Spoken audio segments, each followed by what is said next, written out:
सभापति महोदय, सबसे पहले तो मैं आपको धन्यवाद दूंगा कि हमारे अंबेडकर नगर से आने वाले हमारे भाई रितेश पांडे जी जो प्राइवेट रेजुलेशन जिन्होंने यहाँ पेश किया उसके ऊपर आपने मुझे बोलने का मौका दिया और बहुत महत्वपूर्ण मामला है साहब। संकल्प आंगनबाड़ी कार्यकर्ताओं और आंगनबाड़ी सहायिकाओं हेतु कल्याणकारी उपाय। निश्चित रूप से आज गांव के अंदर, सुदूर ढाणियों के अंदर अगर सबसे ज़्यादा महत्वपूर्ण भूमिका डॉक्टर, नर्स के बाद स्वास्थ्य से लेके, चाहे बच्चों के पालन पोषण से लेके, मिड डे मील से लेके, जितने सरकारी कामकाज केंद्र की योजनाएं चल रही है, राज्य की योजनाएं चल रही है, उनमें सबसे महत्वपूर्ण भूमिका आंगनबाड़ी की, हमारी कार्यकर्ताओं की, सहायकों की, ये हमारी बहनें। और दुर्भाग्य इस बात का है सभापति महोदय, आज़ादी के 70 साल बाद जो सपना इस देश को आज़ाद कराने वाले लोगों ने सोचा था, आज ये बहनें भी हमेशा सरकारों की तरफ टकटकी लगा के देख रही है। और चूंकि सारे लोग आज देश में दिल्ली की सरकार की ओर देख रहे हैं, क्योंकि स्टेट के पास ऐसी सुविधाएं भी नहीं होती। हमारे राजस्थान के अंदर तो हालात ये है कि वहाँ एक ही रटी रटाई रट लगाई जाती है कि खजाना खाली है, 5 साल कुछ भी नहीं होगा। इसके जो भी आंदोलित लोग होते हैं उनको निकाल दिया जाता। बड़ा आंदोलन आंगनबाड़ी कार्य, ये तो एक बार तो पूरे खाली होंगे, मैं बताऊं आपको ना। आंगनबाड़ी कार्यकर्ताओं और सहायिकाओं के लिए जो पांडे जी लेके आए, महिलाएं, बच्चों व किशोरों की अनिवार्य स्वास्थ्य व कल्याणकारी सेवाएं ये सब उपलब्ध कराते हैं। सभापति महोदय, निश्चित तौर पर ये जरूरी है कि इन्हें नियमित रोजगार मिले, स्थायी कार्मिक की तर्ज पर वेतन मिले। इस रेजुलेशन के माध्यम से चिंता करके देश के इस महत्वपूर्ण मुद्दे की तरफ सरकार का ध्यान आकर्षित किया, क्योंकि प्रधानमंत्री जी ने कुछ मानदेय इनका बढ़ाने का आदेश भी किया था, लेकिन वो बहुत कम था। समझ महोदय, अभी कोरोना काल के अंदर हमने देखा जब पूरा देश कोरोना से डर रहा था, लॉकडाउन भी चला लंबे समय से, लोग एक दूसरे के पास जाने से डरते थे, परिवार के अंदर भी लोग ऐसे रहते थे जैसे किसी को जानते भी नहीं। उस समय भी आंगनबाड़ी कार्यकर्ताओं की, सहायकों की और हमारे वहाँ आशा सहयोगिनियों के बीच बहुत बड़ा आंदोलन अभी राजस्थान के अंदर चला। उनकी भी बात मैं इनके साथ इसलिए जोड़ूंगा कि उनकी भी महत्वपूर्ण भूमिका स्वास्थ्य सेवाओं के अंदर होती है। बहुत बड़ा आंदोलन अभी भी लगातार राजधानी के अंदर कर रहे हैं।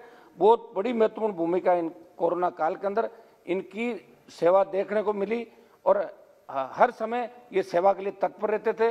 अपने बच्चों को छोड़ के ये दूसरों की सेवा करने के लिए निकल पड़ते थे। सभापति महोदय, स्वास्थ्य विभाग के साथ साथ आंगनबाड़ी कार्यकर्ता, सहायिका व आशा वर्कर ने जिम्मेदारी से कोरोना काल के अंदर अपना काम किया।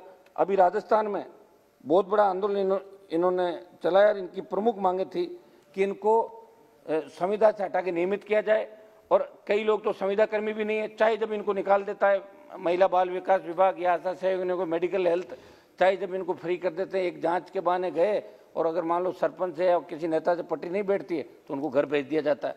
तो सभापति महोदय, ये इनके कल्याण को लेके जो चिंता सदन के अंदर की, मेरे से पूर्व हमारे सांसद ने सारी बात विस्तार से आपको बताई। अभी लोकसभा में एक सवाल के जवाब में महिला एवं बाल विकास मंत्री जो यहाँ बिराजी हैं ने बताया कि 1/10/2018 से आंगनबाड़ी कार्यकर्ताओं का मानदेय 3000 से बढ़ाकर 4500 रुपये, सहायिका का मानदेय 1500 से बढ़ाकर 2250 प्रति माह किया है। इस रेजुलेशन ने मानदेय की मासिक वेतन में बदलने की बात कही गई है। निश्चित तौर पर इनका मासिक वेतन आज सभापति महोदय, नरेगा के अंदर भी जो मजदूरी न्यूनतम बढ़ा के आपने 200 से पार कर दिया, 7-8 हजार रुपये तो नरेगा के अंदर जो मजदूरी करता है उसको भी मिलता है। तो मैं तो मांग करूंगा कि 28,000 जो न्यूनतम मजदूरी है, 28,000 रुपये इनकी न्यूनतम सरकारी नौकरी जो चतुर्श्रेणी कर्मचारी जो सरकारी नौकरी के अंदर उनको मिलता है, 28,000 रुपये इनको मिले और इनको परमानेंट भी किया जाए, क्योंकि अल्प मानदेय व नाम मात्र के प्रोत्साहन से इनकी आजीविका कैसे चलेगी। सभापति महोदय, आंगनबाड़ी के अंदर सरकारी भवनों के वहां पे पेयजल, शौचालय जैसी मूलभूत सुविधा कैसे उपलब्ध हो, इस पर भी सरकार को गौर करने की जरूरत है, क्योंकि देश में 13,86,990 आंगनबाड़ी केंद्रों में से 4,36,613 केंद्रों पर शौचालय नहीं है। जनवरी जबकि 2,20,967 केंद्रों पर पेयजल की सुविधा नहीं है। वे 3,58,446 केंद्र किराए के भवन में चल रहे हैं। सभापति महोदय, इसके अंदर हम लोग भी हमारी तरफ से प्रयास कर रहे हैं। सांसद, विधायक और जो भी जनप्रतिनिधि वो भी हमारे कोष से समय समय पर पैसा देके आंगनबाड़ी पक्के केंद्र बना रहे हैं, लेकिन 2 साल के लिए हमारा तो आपने इलाज कर ही दिया कि सांसद के पास बजट ही नहीं, तो कहाँ से करेंगे। हमें तो लोग बुलाएंगे नहीं। आप देखना कार्यक्रमों के अंदर लोग कहते हैं कि एमपी साहब आप क्या करोगे आके, आपके पास बजट तो नहीं, घोषणा नहीं कर सकते, एमएलए को बुलाएंगे। तो इसमें भी साथ साथ ये भी ध्यान आप लगातार रखें। भारत सरकार के अनुसार राजस्थान की मैं बात करूं, सभापति महोदय, 61,974 क्रियाशील आंगनबाड़ी केंद्रों में 32,527 आंगनबाड़ी केंद्रों पर ही शौचालय व 48,949 केंद्रों पर पेयजल की व्यवस्था है। इस पर केंद्र सरकार ध्यान दें। सभापति महोदय, 1-2 लास्ट के हैं मेरे। आंगनबाड़ी कार्यकर्ता, सहायिका व आशा सहयोगिनियों को स्थायी कार्मिक की तर्ज पर वेतन दिया जाए। आशा सहयोगिनियों का भी साथ ही मैं जोड़ देता हूं साहब, शामिल ही करीब एक जैसा ही काम है सबका। आशा सहयोगिनियों ने वेतन बढ़ोतरी व नियमित करने की मांग के लिए आंदोलन किया। राजस्थान में इन्हें मात्र 2324 रुपये प्रति माह मानदेय मिलता है। इसे बढ़ाया जाए। इन पर एक विभाग के अपने ही इनको रखना चाहिए, क्योंकि शिक्षा, चिकित्सा, महिला तथा बाल विकास विभाग के कार्य करवाए जाते हैं। समझ, सबसे बड़ा दुर्भाग्य इस बात का है कि जब ये आंदोलन करती महिलाएं, पिछले 15 साल के अंदर कई महिलाओं पे मुकदमे दर्ज किए गए। आज इन पे आंगनबाड़ी कार्यकर्ताओं पे, सहायिकाओं पे उनको जेल भी भेजा गया। तो वो तो राजस्थान सरकार मुकदमे वापस लेती है, मुझे राजस्थान का अनुभव है, लेकिन मैं केंद्र सरकार से ये भी अपील करूंगा कि ऐसे मामलों में जितने भी मुकदमे इनके खिलाफ छोटी धाराओं के अंदर दर्ज है वो सब वापस लें, केंद्र निर्देशित करें, इनको परमानेंट करें, क्योंकि ये वो कड़ी है जो देश के अंतिम छोर पे बैठे व्यक्ति को भी सुख सुविधा दिलाने का प्रयास करती है, काम करती है। गरीब से गरीब व्यक्ति को भी ये जाके सरकारी सुविधाओं का लाभ, आज आपको किसी भी चीज़ की आवश्यकता हो तो आप वहाँ बैठा जिले का जो ग्राम सेवक पटवारी है वो भी इनसे ही बात करके कहेगा, जनगणना हो चाहे दूसरा काम हो, क्या बताओ सरकारी सेवाओं के अंदर गिनती करनी हो, कौन सा पैसा पहुंचा कि नहीं पहुंचा, नरेगा का हो, हर व्यक्ति इन पर ही निर्भर करता है कि आप जाओ और हमें लिख के दो। तो इतना बड़ा लोड इनके ऊपर है। तो मैं सरकार से मांग करता हूं कि जो हमारे पांडे जी इनके कल्याण के बारे में सोच रहे हैं, इस पर सरकार संवेदनशीलता से बड़ा कदम उठाए।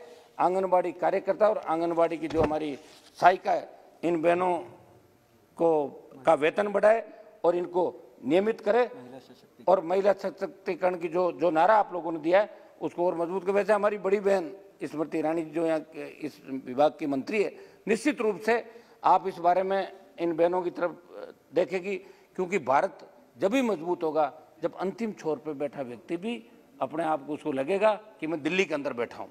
जैसलमेर के दौरे से लेके और कन्याकुमारी तक का व्यक्ति ये सोचे कि दिल्ली दूर नहीं। ये जब होगा जब प्रत्येक व्यक्ति को अपने बच्चों को पढ़ाने के लिए अच्छे स्कूल मिलेंगे, अच्छा पौष्टिक खाने को मिलेगा, अच्छा पहनने को मिलेगा, रहने को अच्छा मकान मिलेगा। ये इस दौर से गुजर रहे हैं, इनकी सुनने वाला कोई नहीं है। तो मैं धन्यवाद दूंगा पांडे जी को कि इनकी इतनी बड़ी चिंता करी, और पूरा सदन इन आंगनबाड़ी की, हमारी बहनों की चिंता करता है। आप खुद भी हमेशा चिंता करते रहते हो। हमारे जगदम्बिका पाल जी जो उत्तर प्रदेश के पूर्व मुख्यमंत्री हैं, वो जमाने में जो यूनिवर्सिटी कॉलेज में पढ़ता था, और एक फिल्म भी देखी थी मैंने एक दिन के मुख्यमंत्री की, वो एक दिन के मुख्यमंत्री सीएम साहब को देख के याद आता है मुझे। तो ये हमेशा इसके लिए बड़े आंदोलित रहते हैं। तो हमारी सबकी भावनाओं को ध्यान में रखते हुए इन बहनों के लिए कुछ न कुछ अच्छा काम प्रधानमंत्री जी करे, ये मेरा निवेदन है। धन्यवाद।